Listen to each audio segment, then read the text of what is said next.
It's Friday. Good to have you with us on Ed Schultz News and Commentary. Redskins and Packers this Sunday night. I'm going to be right there. So I thought, since my wife and I have moved to Washington, D.C., this will be kind of our present to ourselves, being at the town to go to the NFL game. I took the dive. We're sitting in the front row right behind the Packers. I don't do this very often, but I did it this time, so I'm going to have great seats. The president last night in his town hall meeting finally put a mainstream media thinking and operative Anderson Cooper in his place. First of all, I have nothing against Anderson Cooper, all right? But this was a perfect moment and a perfect response, because the mainstream media in this country constantly regurgitates every bullet point, every angle they possibly can, so they can keep their firearm in this country, and they hide behind the Second Amendment and they make up stuff. And it is a conspiracy.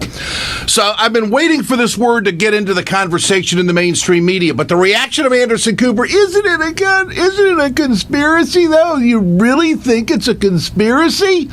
Here's the reaction of the president and the exchange. Is it fair to call it a conspiracy? I mean, well, yeah. A lot of people really believe this deeply, that they just don't. They just don't. Hold it right there. A lot of people believe this garbage deeply, Anderson, because you tell them that. You let them say it unchallenged. Let me pivot to this. I talked to you yesterday about being a gun owner for years. Guess what? I've been a pilot for years. I got my pilot's license in 1988. I got over 3,500 hours. And you know what I have to do every year? I have to go to the doctor. I have to go to the doctor, and he has to make sure that I'm not crazy. He has to make sure that I'm mentally fit and physically fit to be able to fly an airplane. Why? Because you, the public out there, thinks that everybody that flies an airplane ought to be checked out and be competent. But wait a minute, firearms are different. Why is it that everything in the air is so regulated and everything on the ground isn't? And I understand it, and I have no problem with it, and I know that the government is not trying to keep my feet on the ground. The government is just trying to make sure that there's some checks and balances in aviation, and that somebody who's gone off the rails isn't going to be flying over people and possibly have an accident. That someone who's got a bad heart isn't going to be flying. It's called regulation. It's not called confiscation. And you know what? Air travel in this country is the safest way to travel. You cannot argue with the statistics. And the fact is if we have background checks, there will be fewer people who are a little bit on the edge not owning firearms. And you know what I'm talking about. We have to use politically correct language in dealing with the fact that someone's not mentally competent or should not own or operate a firearm. Why is this so hard? And why is it that little old Anderson Cooper, who's never flown an airplane or fired a gun or owned a gun, buys into this constant rhetoric and media hype from the right-wingers and the gun owners of America who think that Obama's coming to get my guns? Jeez, I better think Obama's coming to get my Grand Caravan. Holy smokes, I had no idea he wanted my airplane. Here's the full exchange, but this was a classic example of how the mainstream media just buys into the crap that's thrown out there by these folks who think their guns are going to be taken away. Is it fair to call it a conspiracy? I mean, well, yeah. A lot of people really believe this deeply, that they just don't. They just don't trust you. I'm sorry, Cooper. Yes, it is fair to call it a conspiracy. What are you saying? Are you suggesting that the notion that we are creating a plot to take everybody's guns away so that we can impose martial law but there's certainly is a lot of a conspiracy? Yes, that is a conspiracy. I would hope that you would agree with that. Is that controversial? He never answered the question. He just smiled because Anderson Cooper doesn't know. At the town hall event, the president did something that has never been done before. He reached out to the NRA. Listen to this. I'm happy to meet with him. I'm happy to talk to him. But the conversation has to be based on facts and truth and what we're actually proposing. And not conspiracy. Imaginary fiction in which Obama's trying to take away your guns. Well, the reason, by the way, that the gun sales spike, not just before I propose something, every time there's a mass shooting, gun sales spike. And part of the reason is that the NRA is convinced, many of its members, that somebody's going to come grab your guns, which is, by the way, really profitable for the gun manufacturers. It's a great advertising mechanism, but it's not necessary. There's enough of a market out there for people who want protection, who are sportsmen, who want to go hunting with their kids, and we can make it safer. That might be the best answer I've ever heard a president give on firearms in this country. The president made the common sense pitch to the American people where most Americans are. Now leave it to Fox News to come back and try to prop Obama up as a gun grabber. They put on Chris Cox, who's the NRA executive director. Now, you heard the first part of that soundbite where the president says he'd like to meet him. This is the NRA's response. Did we participate in CNN's event tonight? No, we didn't. We were offered one pre-screened question. Megan, I know that you don't send your questions over to the White House, so I'd rather have a conversation with you that's intellectually honest than sit through a lecture and get one opportunity to ask a pre-screened question. Hold it right there.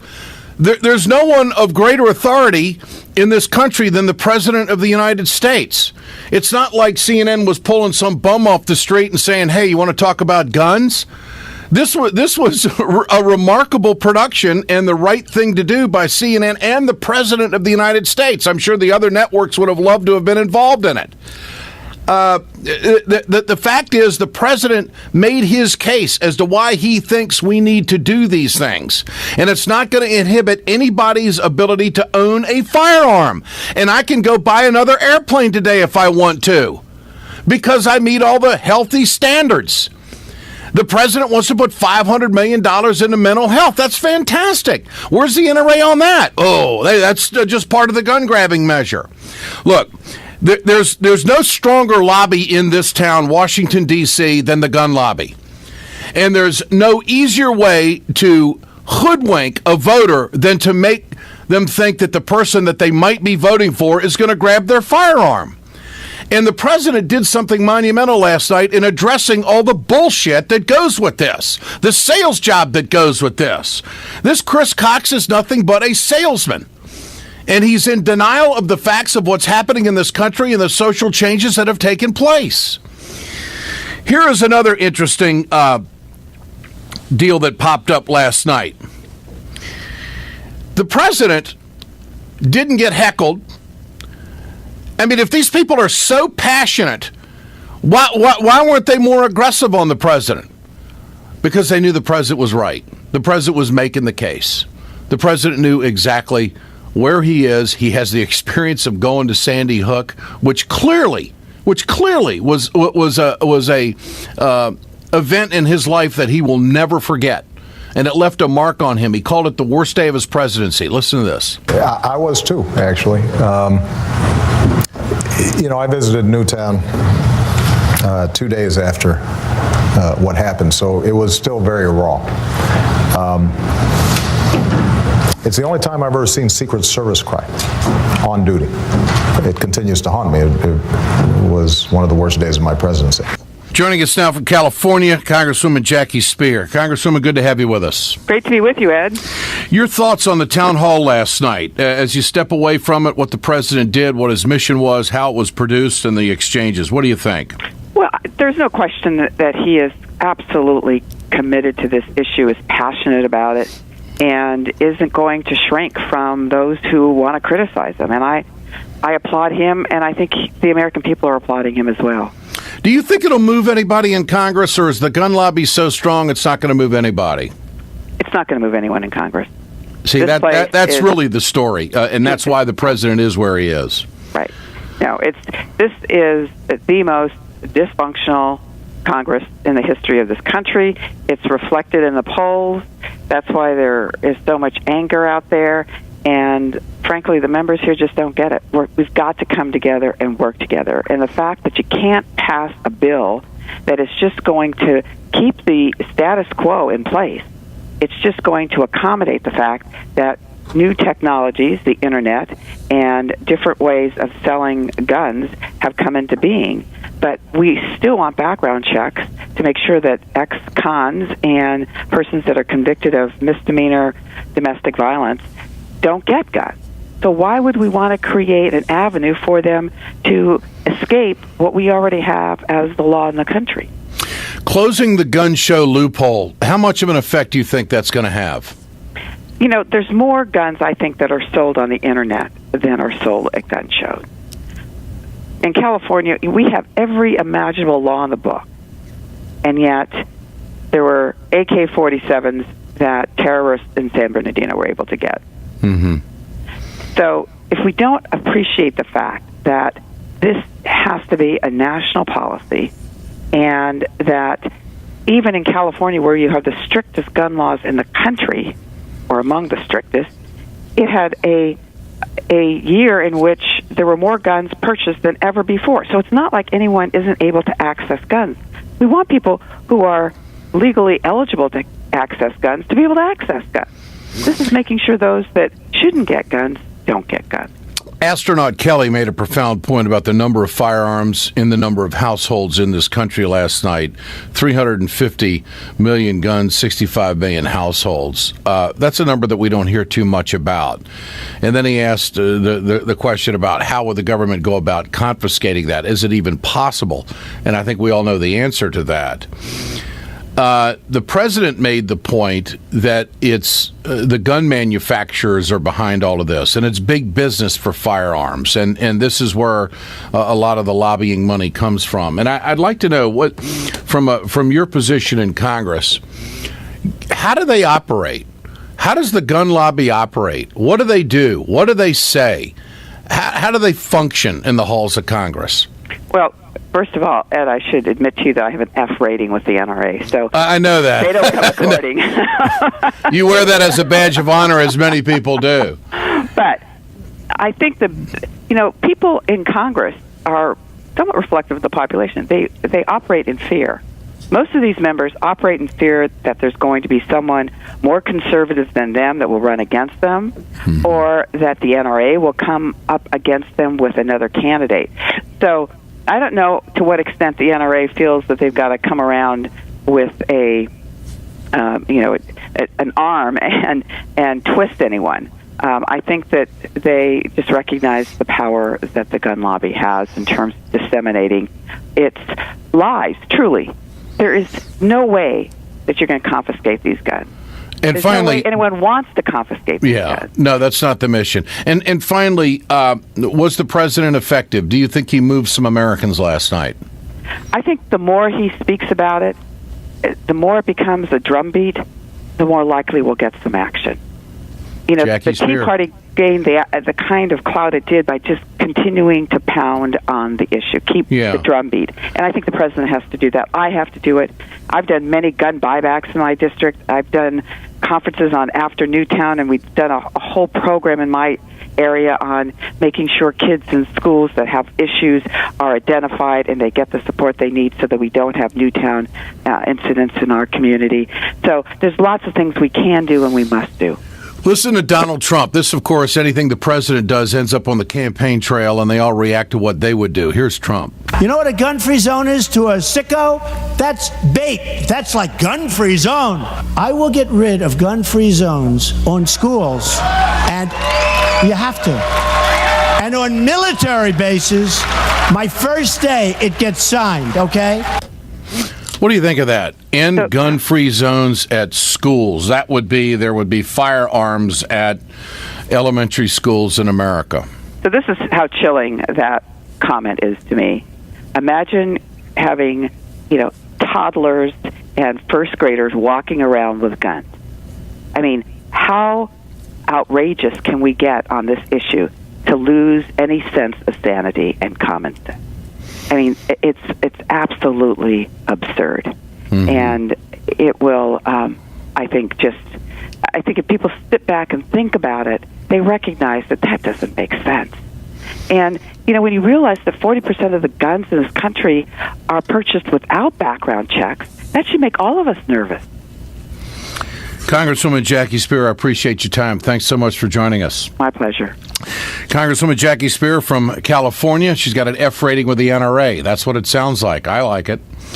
Communication Workers of America, Alliance for American Manufacturing, Bio Green Clean, and the iSave team bring you this production. When we come back, an update from Lori Wallach on the Trans-Pacific Partnership. We spent a lot of time on that, but things are starting to move on Washington. We may be entering the 11th hour. We'll get an update. Stay with us. We're right back on Ed Schultz, Susan Commentary. Folks, you've heard me talk about Bio Green Clean. I'm going to show you right now on my airplane just how tough this is. I want you to keep in mind, chemical-free, 100% plant-derived, biodegradable. It is the safest cleaner that you can get, and it's the most effective. Go to our website, wegoted.com, or go to biogreenclean.com. www.biogreenclean and order today.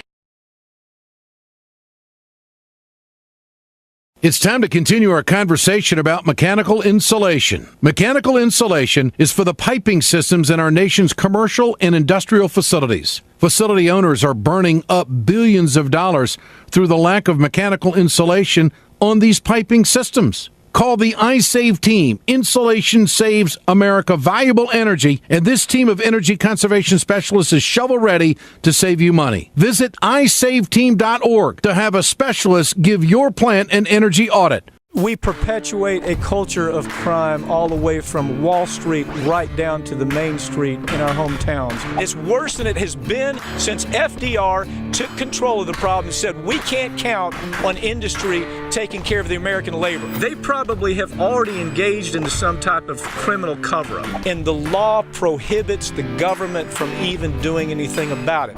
Catch America's lawyer Mike Papantonio on YouTube at youtube.com/GoLeftTV.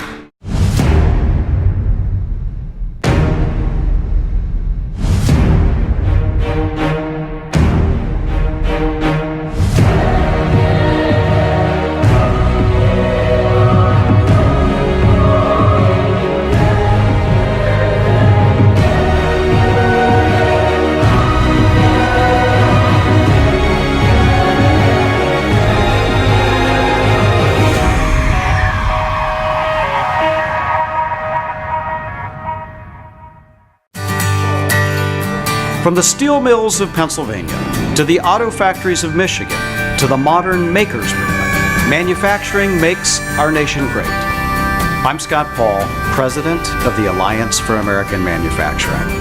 We bring business and labor together to advocate for policies that everyone can agree on. Together, we can strengthen manufacturing and create good-paying American jobs. Help us keep it made in America.